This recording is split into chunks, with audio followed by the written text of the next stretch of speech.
As we continue our journey with Jesus through Holy Week, we turn today to the Gospel of John, the 12th chapter, verses 1 through 11, and this is where we hear of Jesus being anointed. 6 days before the Passover, Jesus came to Bethany, the home of Lazarus, whom he had raised from the dead. There they gave a dinner for him. Martha served, and Lazarus was one of those at the table with him. Mary took a pound of costly perfume made of pure nard, anointed Jesus' feet, and wiped them with her hair. The house was filled with the fragrance of the perfume. But Judas Iscariot, one of his disciples, the one who was about to betray him, said, "Why was this perfume not sold for 300 denarii and the money given to the poor?" He said this not because he cared about the poor, but because he was a thief.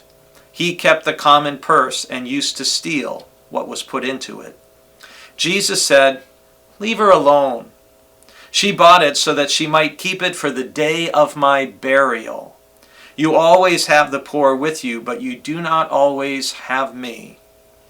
When the great crowd of the Jews learned that he was there, they came not only because of Jesus, but also to see Lazarus, whom he had raised from the dead. So the chief priests planned to put Lazarus to death as well, since it was on account of him that many of the Jews were deserting and were believing in Jesus. One of the things we need to take note of in talking about these verses, and a number of verses that we find in John and Matthew's Gospels in particular, is that they are written a number of years after these events took place.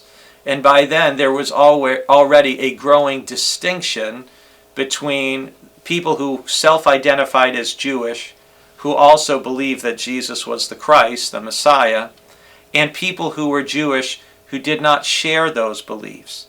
And just as some of the toughest arguments or fiercest fights can happen within a family, so it was among people who were Jewish, those who believed that Jesus was the Christ and those who did not.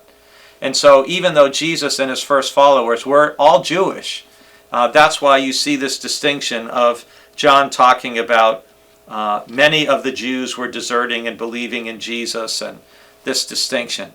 But it's important to note here that Jesus had raised Lazarus from the dead, and this was preview of coming attractions, if you will, of what God would do with Christ.